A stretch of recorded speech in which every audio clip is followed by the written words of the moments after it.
In this show, what you're about to watch is simple, real, and unfiltered. We don't take ourselves too seriously. We're just here to share raw conversations, interesting insights, and a little bit of knowledge.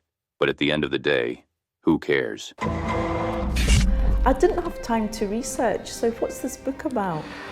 About freedom, about judgment, about yeah, it's freedom. It's about freedom. It's about not.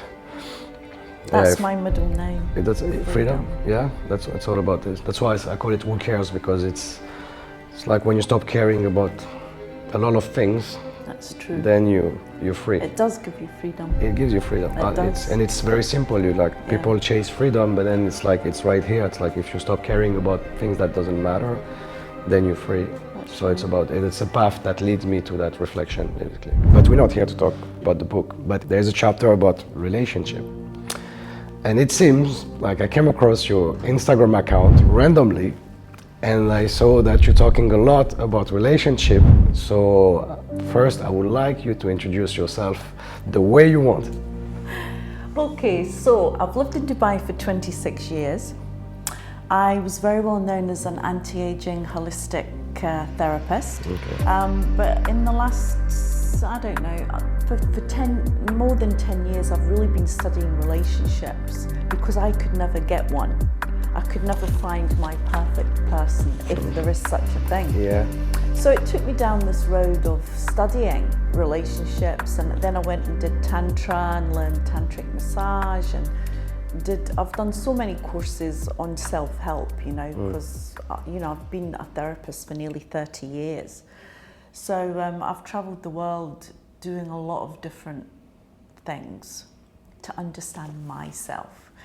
So my business is transitioning into much more healing work, which I've always done, and coaching and relationships and helping couples in intimacy. How do you do that?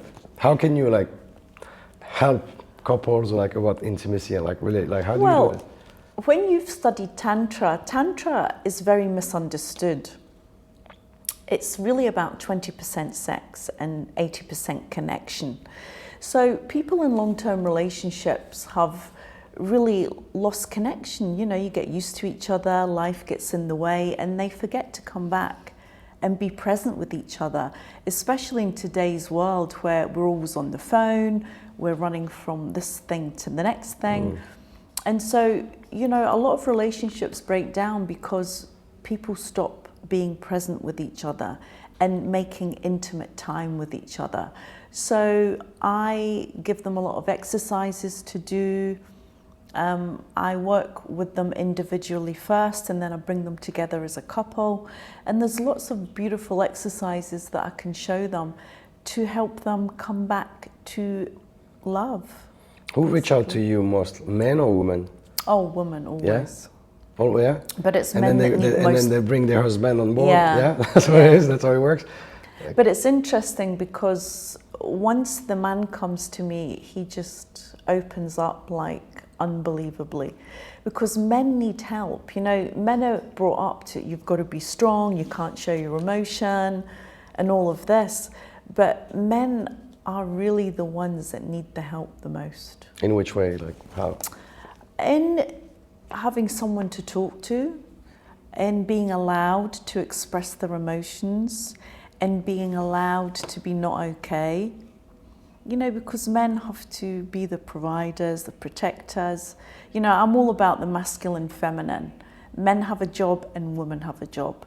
Nowadays, I think it's been very misconstrued, and there's so many women that are trying to be men, and they don't even realize it. Yeah, I agree. And what that does is it feminizes the man into submission, and then the woman becomes the dominant, where we are genetically different for a reason, and that is never going to change. The man is the protector, the provider, he keeps you safe, he is the power. The woman is the all divine feminine energy, the loving, nurturing kindness. She actually amplifies a man into his greatness.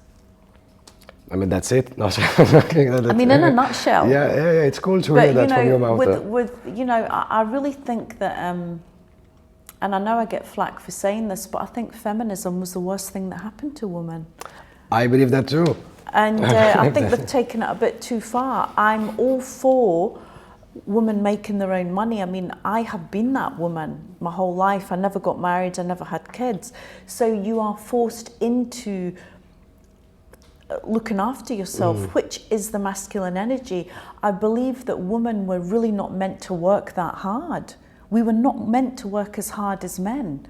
And so that puts a lot of pressure on a woman to come back into her feminine energy, because when the masculine energy is the doing energy, the feminine energy is the all receiving energy. So did you get lost on the way somehow? Oh, for sure. Yeah? For sure. Okay. Like trying to be strong and like to be a man? Well, it's not trying to, you have no choice to be. Yeah. And there's a lot of women like that these days, and very capable women, but it's about finding that balance. You have to remember who you are, and that is a woman. You know, I always say to married couples, you know, if you've got the woman that's a highly successful businesswoman, come home, hang your balls on the door, and remember who you are in the family home. Because if you've got two masculine energies, you just get a fight, and then nobody wins, you know. So that's why, like, in general, most of, like, that leads to divorce or like separation? It can. Yeah? It can. I mean, relationship is number one, all about communication. If you're clear in your communication, then you can work through things. But most people are not clear in their communication. If I ask a couple, you know, does your partner know what your deepest fantasy is? Usually the answer is no. Maybe because the person either didn't ask, or maybe the other person were like too ashamed or shy to share. Yeah, you but know? if you marry somebody, isn't that something you should know? Yeah, no, I agree. But like people, like when it comes to especially sexuality, it's taboo. Like sex is taboo. Okay, like even in But it shouldn't be. It's life force energy. We create abundance with sexual energy. And, you know, nowadays it is being spoken about more, thank goodness. But, you know, women are shamed into liking sex, talking about sex, you know, having an opinion on sex. And that is, you know, it's cultural, it's religious, and it's just how we've been brought up, but it's not correct. Now I talk about, there is a chapter, there is a text about it when I explain the courage to be yourself, like even sexually. It's like embrace your sexuality, like, and enjoy it. Like there's no need to be ashamed of it, basically. Absolutely not. So what is, I know you can't reveal anything because you're a therapist and you're not going to mention name, but like, can you give me an example, like, of women or men coming to you and like sharing something that they haven't shared to their partner, for example? Like, oh, many things. Yeah. I mean, there was one couple that always stuck out to me. I met them in the Maldives, and they were from Qatar. Okay. Qatar, yeah, Doha. And they'd been married for 7 years, they had 2 kids, and the woman was very much resentful because her husband made her give up work, and she was a very accomplished professional. And, you know, I spoke to her first, then I spoke to him, and they both had different opinions that the other one had no idea about. And the man especially had many aha moments, and I think I only saw them twice separately and once together, and she wasn't being intimate with him, and he was on the verge of having an affair. And after my sessions, they came together again and were in love as before. Okay. So you know, it's just about pointing out to people that intimacy is very important, and so many people, especially women in relationships, say, oh, sex isn't that important. It is. It's fundamentally first thing I agree. that you have to get right in relationship. Yeah, 100%. You know? Yeah, definitely. I mean, like, it's, And I think I speak for a lot of people who are saying that if you do not match sexually, or if you don't like enjoy with your partner sexually, there's like No point. It's like there's no point. So I mean, it's like Then you're friends. You're not lovers, you're friends. And there's so many couples that stay together with no sex for the children or for money purposes. So they're just coexisting. They're not truly living to the best potential that they can have. Is there people like that don't like sex? Does it exist? There are, yes. Yeah? They're just like, I'm not But interested that's in. an emotional problem. That's not a physical. It's not usually physical. It's usually emotional. Like what? What do you mean? Every person living, human being, is capable of having absolutely mind-blowing, obliterating sexual connection once you work through your issues. You know, women have a lot of shame, and men don't understand the female body, and neither do women. I mean, if I want to talk about, can I talk about? Whatever you want. Okay, so the vagina and the penis come together in perfect harmony. Each one has reflexology points, like we do on the hands and the feet, that are related to organs in the body. So when the penis enters the vagina, everything matches up absolutely perfectly. So the kidney's next to the kidney, the heart's next to the heart, the liver's next to the liver. So you come together in perfect unison. The head of the penis is the heart chakra, and the cervix in a woman, which is the deepest part, the top of the vagina, is her heart chakra. So, you know, a woman is capable of having 8+ orgasms, different kinds of orgasms. And a man has to sustain that, because women are multi-orgasmic. Men can usually just go the once and then it's over. No, I'm joking. But, well, the young guys can probably go a few rounds, but you know, for the average guy, he'll have an orgasm and then it's done for him. What a man needs to learn, because it is a learned behavior, is to orgasm but not ejaculate. So if you don't ejaculate, as a man, you can stay erect for many hours, which then actually you are able to satisfy your woman and, you know, take her into oblivion and beyond. And this kind of connection, this kind of sexual connection, this kind of orgasm creates automatically abundance, money, opportunities will just come falling into your lap. Wait. What you're saying is that if you have good sex, a lot of things come with Not it? good sex, gourmet sex. What is that gourmet sex? Gourmet, well, gourmet food is... Okay.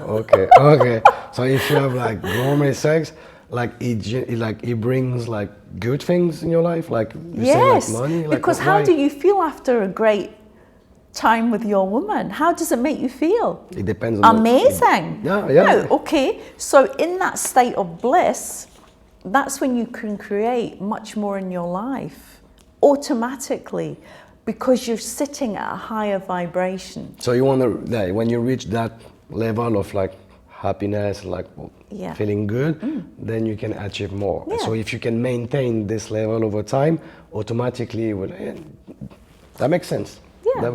You are very active on social media, and you posted something about social media and cheating. Yeah, I mean, I do believe that social media is the worst thing that ever happened to relationships. I think, you know, men are very visual creatures, or, you know, innately, naturally. And so you're looking at all these naked women, you'll maybe like their pictures, you maybe send them a DM, and that's where it starts. That is where it starts. Weakness. Totally weakness. So how people should deal with it? Like, what is the thin line, or like, what is the like? I don't think, I mean, if I was in a relationship, I wouldn't. Real men are actually not on social media. Real men have no time to be on social media. They're too busy making money. You think so? I think so. I think so. I don't know. I know a lot of businessmen and they are not on social media and they're successful. You think they they're don't not need to be in social media. I think social media is a massive distraction Oh yeah, for 100%. all of us. Oh yeah, 100%. I mean, how often do you scroll through the day just looking at rubbish? You know, there's an average, you're going to spend 12 years of your life on social media. It's shocking. Yeah, that's the average, like in the US. So obviously there's people who will spend more time, but the average in a lifetime, it's represent 12 years. I mean, I think it will have its time though. I think that it'll move on. I mean, life goes in a circle, right? So, I mean, we are overdosed on information. Yeah, there's just so much information. Most of it is just rubbish. I would say 99%. Yeah. Basically, this girl posted a TikTok being like, I just paid $19 for the strawberry. One strawberry. Apparently, it's the best strawberry known to man. How much would you pay for the best strawberry in the world? So, and it's very difficult. It's a very, very competitive market. I mean, I started doing podcasts because I have so much experience in my field, in my industry, in wellness, anti-aging. And so you get to a point in your career where you have to share that knowledge, right? Yeah. And so this is why I started podcasting. I wish I'd started it even 2 years ago. Okay. When did you start it? About a year ago. Okay. About a year ago. One thing, you don't have to talk about it if you don't want, but if you talk about social media, then I want to talk about porn. Like, because You shouldn't watch it. that's your advice. Period. Absolutely not. Okay. Because men get a false sense of what a woman wants, and that is not what a woman wants. That is not how a woman is pleasured. That is not what she enjoys. So what happens when men get addicted to porn, and many men do, is they need more stimulation and more until they're looking at really perverted stuff. So then when a real woman comes in front of them, it's not interesting for them. So it's like boring for them. It's just like they've been entertained so much. Or they just don't know how to behave.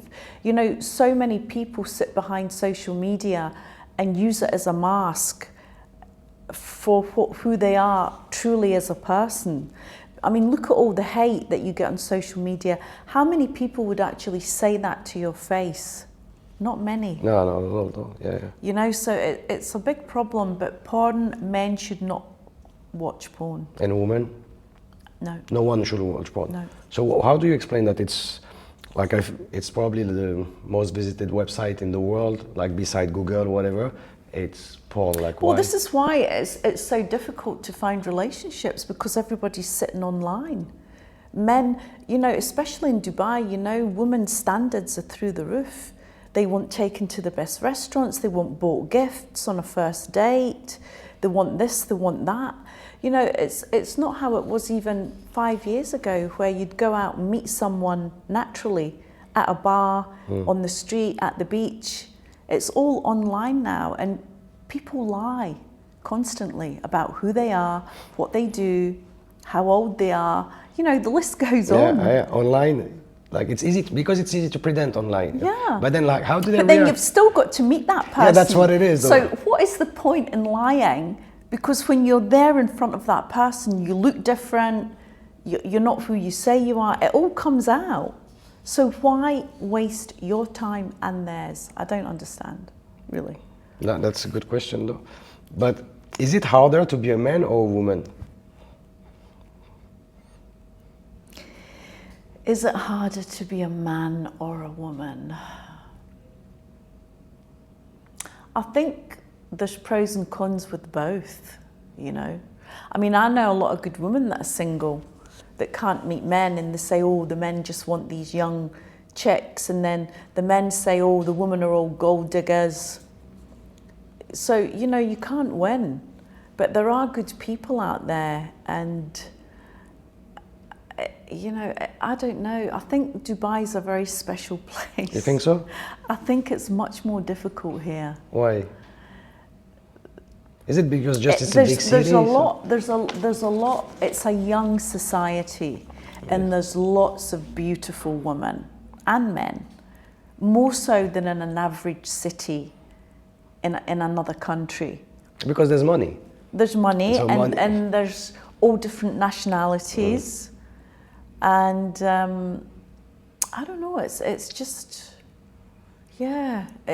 You know, when I travel, I don't see beautiful people like I see here on a daily basis. Because of money. Like if you go to Monaco, for example, if you go like to a place where there's real money, like, you know what I mean? Like beautiful woman comes to that place to find a wealthy guy, Yeah, and the sure. guy, if you have money, then you have time to take care of yourself, you know what I mean? So then to look good, so then that's what it is. I believe it's because of money, you know what I mean? Like if you go in a small village, I don't know where, you know, yeah, you're not gonna find that. Yeah, and I think it's very glitzy and glamorous here. You know, everybody takes care of themselves a lot more, and also because of the weather. You know, you don't wear a lot of clothes Yeah, yeah, most of the year, yeah, so yeah. people tend to take more care of themselves. But the image is very important here. Yeah, and I think because this is not your home country, you can reinvent yourself and get on a plane and leave and never be seen again. That's true though. Yeah, You know, you're not accountable to anybody. That's true. Your cousins, friends, or family are not watching you. So you can behave badly and get away with it. You can lie, you can pretend to be something here, lie about even your past, and like, yeah, that's true though. It's a good point.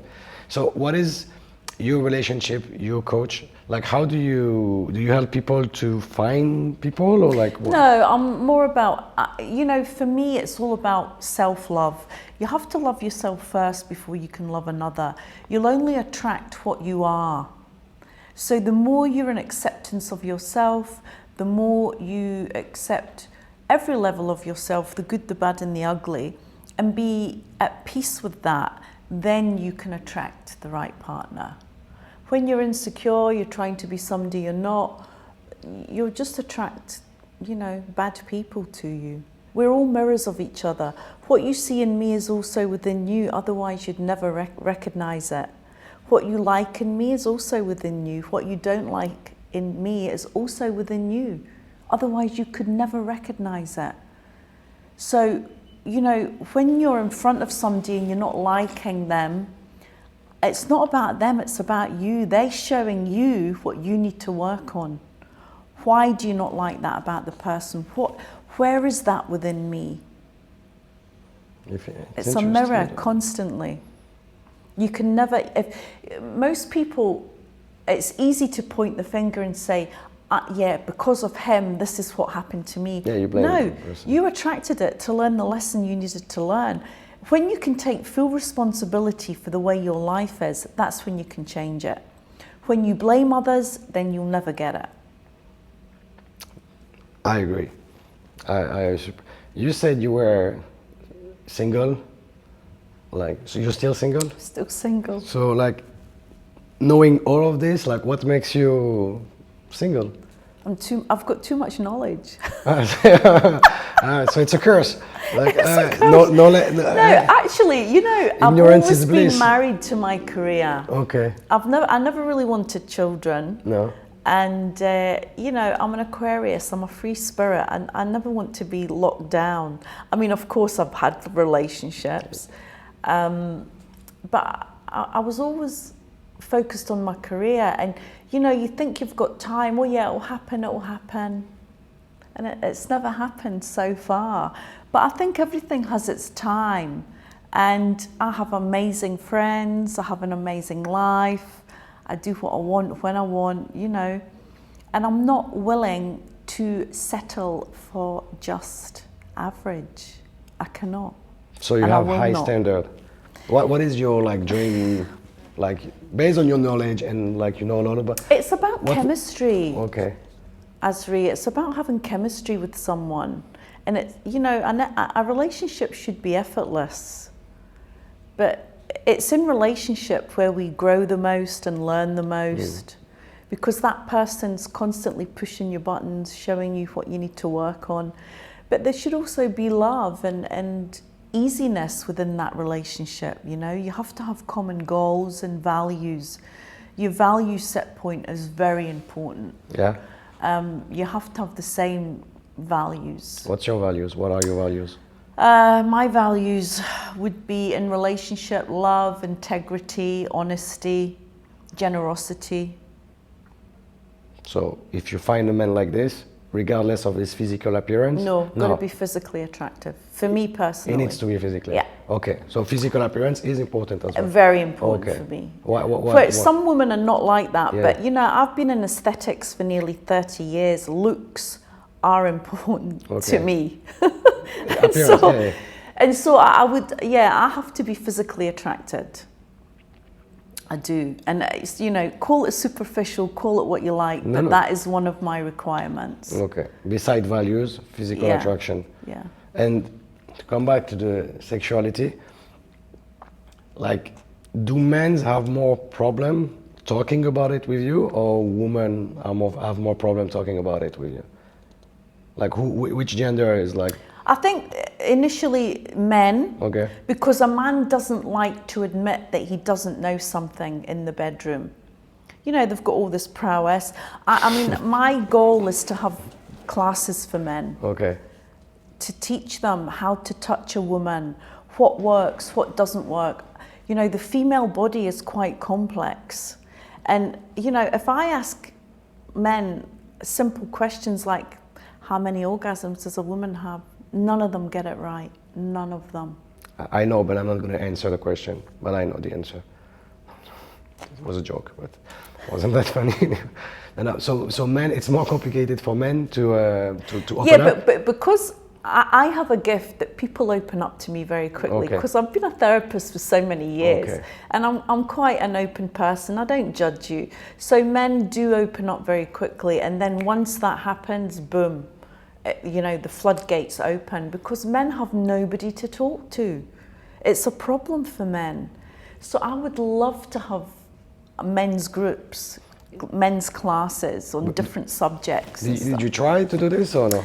I mean, I've been traveling a lot for the last 3 years, extensively. Okay. Now I'm back in Dubai, and I've been here since last year, really, and I'm kind of setting the foundation again. I feel like I'm starting all over again, you know. Okay. So if men are in Dubai, the men that are in Dubai that have, do they have? Can we say they have sexually, like, some problems sexually, or everybody's got problems. Nobody knows it all. I'm telling you, when I started learning about tantra and stuff, you realize how little the average person knows. Honestly, it's shocking. It's really shocking. Man, that makes me feel bad about it. Like, I don't know anymore if I know about it. But you shouldn't feel bad, because we're all here to learn. And it's because it's such a taboo subject that we've not been able to understand fully how sex works and how beautiful it is and how intimate it can be and how deep you can go. And when a couple has deep intimacy, they are absolutely unbreakable. Unbreakable. Nobody at all can ever enter that partnership.